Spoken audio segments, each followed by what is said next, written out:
Spot ലൈവിലേക്ക് വീണ്ടും. മലപ്പുറത്ത് ഫോണിലൂടെ മുത്തലാഖ് ചൊല്ലിയ സംഭവത്തിൽ പോലീസ് കേസെടുത്തു. കൊണ്ടോട്ടി സ്വദേശി വീരാൻകുട്ടിക്കെതിരെയാണ് കേസ്. സ്ത്രീധന പീഡനം, ഗാർഹിക പീഡനം, മാനസികമായും ശാരീരികമായും ഉപദ്രവിക്കൽ, നിയമവിരുദ്ധ വിവാഹബന്ധം വേർപെടുത്തൽ എന്നീ കുറ്റങ്ങളാണ് ചുമത്തിയിരിക്കുന്നത്.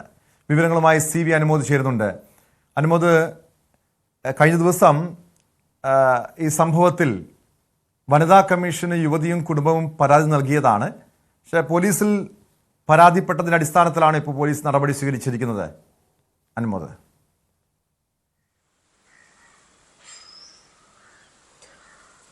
ടോം, കഴിഞ്ഞ ദിവസമാണ് ഈ ഒരു വാർത്ത പുറത്തു വന്നത്. അതായത് വനിതാ കമ്മീഷന് ഈ കുടുംബം ഫോൺ വഴി മുത്തലാഖ് ചൊല്ലിയതിൻ്റെ ശബ്ദരേഖയടക്കം സമർപ്പിച്ചതിന് ശേഷമാണ് ഇങ്ങനെ ഒരു സംഭവം ഉണ്ടായതായി പുറത്ത് വാർത്തകൾ വരുന്നതും തുടർന്ന് അത് ചർച്ചയാകുന്നതും.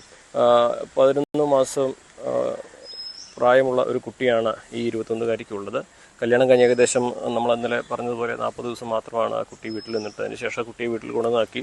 കുട്ടി ഗർഭിണിയായിട്ടും ഒരു പെൺകുഞ്ഞിന് ജന്മം നൽകിയിട്ടും കുട്ടിയെ തിരിഞ്ഞു നോക്കാൻ പോലും ഈ ഭർത്താവും വീട്ടുകാരും തയ്യാറായിട്ടില്ല. അതിനിടെയാണ് കഴിഞ്ഞ പെരുന്നാളിൻ്റെ സമയത്ത് ഫോൺ വഴി ഈ യുവതിയുടെ ബന്ധം ഏർപ്പെടുത്തുന്നതായി മുത്തലാഖ് ചൊല്ലുന്നതിൻ്റെ ശബ്ദരേഖയും നമുക്ക് ലഭിക്കുന്നത്.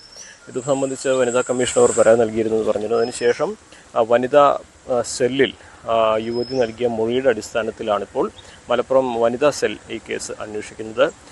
ഇയാൾക്കെതിരെ നിയമപരമല്ലാതെ ബന്ധം ഏർപ്പെടുത്തൽ, ശാരീരിക പീഡനം, അതേപോലെ സ്ത്രീധനം ചൊല്ലി പീഡനം, ഗാർഹിക പീഡനം തുടങ്ങി ഗുരുതരമായ വകുപ്പുകളാണ് ഇയാൾക്കെതിരെ ചുമത്തിയിട്ടുള്ളത്. ഇതുപോലെ ഈ ഗുരുതര മൊഴിയുടെ അടിസ്ഥാനത്തിൽ പ്രാഥമികമായിട്ടാണ് ഇങ്ങനൊരു കേസ് എടുത്തിട്ടുള്ളത്. അതിൻ്റെ തുടർ നടപടികളൊക്കെ ആവുന്നതേ ഉള്ളൂ. അതിനെ കുറിച്ച് കുറേ കൂടി നടപടിക്രമങ്ങൾ പൂർത്തിയാക്കേണ്ടതുണ്ട്. പക്ഷേ എന്നിരുന്നാലും നിയമം അനുശാസിക്കുന്ന വിധത്തിൽ ഏറ്റവും ഉയർന്ന ശിക്ഷ ലഭിക്കാൻ സാധ്യതയുള്ള വകുപ്പുകൾ തന്നെ ചുമത്തിയാണ് വനിതാ പോലീസ്. തീർച്ചയായും ഗുരുതര വകുപ്പുകൾ തന്നെയാണ് ചുമത്തിയിരിക്കുന്നത്. ഈ ഭർത്താവ് വീരാൻകുട്ടി എവിടെ ഉണ്ട് എന്ന് സംബന്ധിച്ച സൂചനയുണ്ടോ? പോലീസ് അറസ്റ്റിലേക്ക് കിടക്കുമോ? അനുമതി. അതോടൊപ്പം അറിയേണ്ടത്, നിലവിൽ ഈ ഭർത്താവിനെതിരെ മാത്രമാണല്ലോ കേസെടുത്തിട്ടുള്ളത്. ഇവിടെ ഗാർഹിക പീഡനം ഉണ്ടായിട്ടുണ്ട്. ഈ ഭർത്തൃ വീട്ടുകാരുടെ ഭാഗത്തു നിന്ന്, ഭർത്താവിന്റെ മാതാപിതാക്കളുടെ ഭാഗത്തു നിന്നും ഈ യുവതിക്ക് നേരെ ഏതെങ്കിലും രീതിയിലുള്ള പീഡനങ്ങൾ, ചൂഷണങ്ങൾ ഉണ്ടായിട്ടുണ്ടായിരുന്നോ?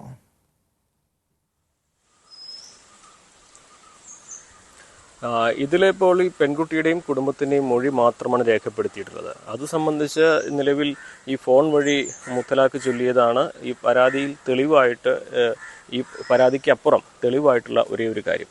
മറ്റുള്ളതൊക്കെ ആരോപണങ്ങളാണ്, ഒരുപക്ഷെ ആക്ഷേപങ്ങളാണ്. അപ്പോൾ അതിലൊക്കെ തന്നെ ഏതൊരു പരാതി കിട്ടിയാലും അതിൽ പരാതിയിൽ പറയുന്ന കാര്യങ്ങളുടെ പ്രാധാന്യം അനുസരിച്ച് കേസിലെ ഈ പരാതിയിൽ ആരാണോ ഒന്നാം സ്ഥാനത്ത് നിൽക്കുന്നത് അവർക്കെതിരെ വകുപ്പുകൾ ചുമത്തുക എന്നാണ് പോലീസിൻ്റെ നടപടി. അതിനുശേഷം ഈ പരാതിയിൽ പറയുന്ന കാര്യങ്ങൾ വസ്തുതയുള്ളതാണോ എന്ന് അന്വേഷിച്ചതിന് ശേഷമേ കൂടുതൽ ആളുകളെ പ്രതിപട്ടികയിൽ ഉൾപ്പെടുത്തുകയുള്ളൂ. ഇതൊരു സാധാരണ പോലീസിൻ്റെ നടപടിക്രമങ്ങൾ അപ്രകാരം തന്നെയാണ് പുരോഗമിക്കുന്നത്. കാരണം പറയുന്ന പരാതിയിൽ മുഴുവൻ വസ്തുതകളുണ്ടോ, എത്രമാത്രം മറ്റു കാര്യങ്ങളുണ്ടോ എന്നെല്ലാം അന്വേഷിക്കേണ്ടതുണ്ട്. അപ്പോൾ അതിനുള്ളൊരു സമയമൊക്കെ ആയി വരുന്നേ ഉള്ളൂ. നിലവിൽ ആ മൊഴിപ്രകാരം കേസെടുക്കുന്നു. തുടർ നടപടികൾ അതിൻ്റെ രീതിയിൽ മുന്നോട്ട് പോകുമെന്നാണ് അറിയിച്ചിട്ടുള്ളത്. നിലവിൽ വീരാൻകുട്ടി മാത്രമാണ് ഈ ഒരു പ്രതിപട്ടികയിൽ ഉൾപ്പെട്ടിട്ടുള്ളത്.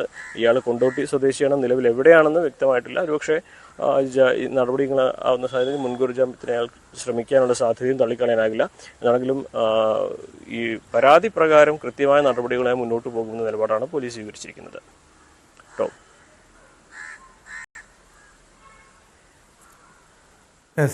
വ്യക്തമാണ്. അനുമോദ്, നമുക്കറിയാം ഈ മുത്തലാഖ് നിരോധന നിയമമൊക്കെ ഉള്ള നാടാണ്. ഇവിടെയാണ് തുടർച്ചയായി ഇതുപോലുള്ള സംഭവങ്ങൾ ഉണ്ടാകുന്നത്.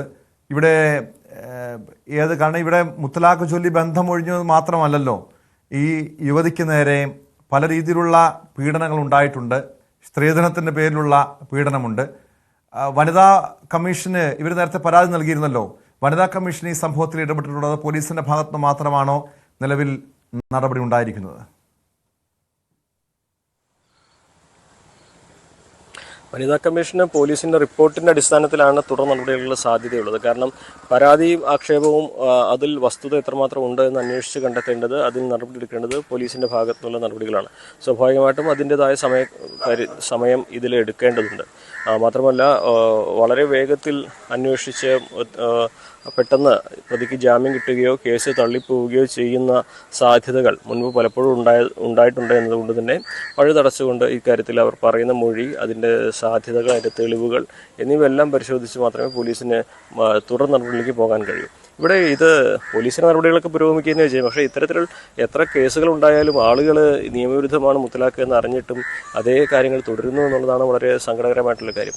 കാരണം നിയമം മൂലം നിരോധിച്ച ഒരു കാര്യം ഇപ്പോഴും അവരുടെ അവകാശമായി, അവരുടെ അധികാരത്തിൽ പെടുന്ന ഒരു കാര്യമായിട്ട് ഇവരൊക്കെ കൊണ്ടു നടക്കുന്നു. അത് ഈ വനിതകൾക്ക് നേരെ, സ്ത്രീകൾക്ക് നേരെ ഉപയോഗിക്കുന്നു എന്നുള്ളതാണ് അതിലേറ്റവും സങ്കടകരമായ കാര്യം. അത് കൃത്യമായി പോലീസിൻ്റെ ശക്തമായ നടപടികൾ ഇക്കാര്യത്തിൽ ഉണ്ടായാൽ മാത്രമാണ് അതിലൊരു മാറ്റം വരാൻ സാധ്യതയുള്ളൂ. അതാണെങ്കിലും ഇപ്പോഴും മലപ്പുറം ജില്ലയിലെ വിവിധ ഇടങ്ങളിൽ ഓരോ ആഴ്ചയിലും ഇത്തരത്തിലുള്ള സംഭവങ്ങൾ ഉണ്ടാകുന്നുണ്ട് എന്നാണ് പോലീസ് തന്നെ പറയുന്നത്. സ്വാഭാവികമായിട്ടും ആളുകളിലേക്ക് കുറേ കൂടി ഇതിൻ്റെ ഒരു ബോധവൽക്കരണവും ഇതിൻ്റെ ഒരു ഗൗരവവും ഒക്കെ എത്തേണ്ടതിൻ്റെ ഒരു ആവശ്യകത കൂടി നമ്മൾ ഈ ഘട്ടത്തിൽ പറയേണ്ടതുണ്ട് കേട്ടോ.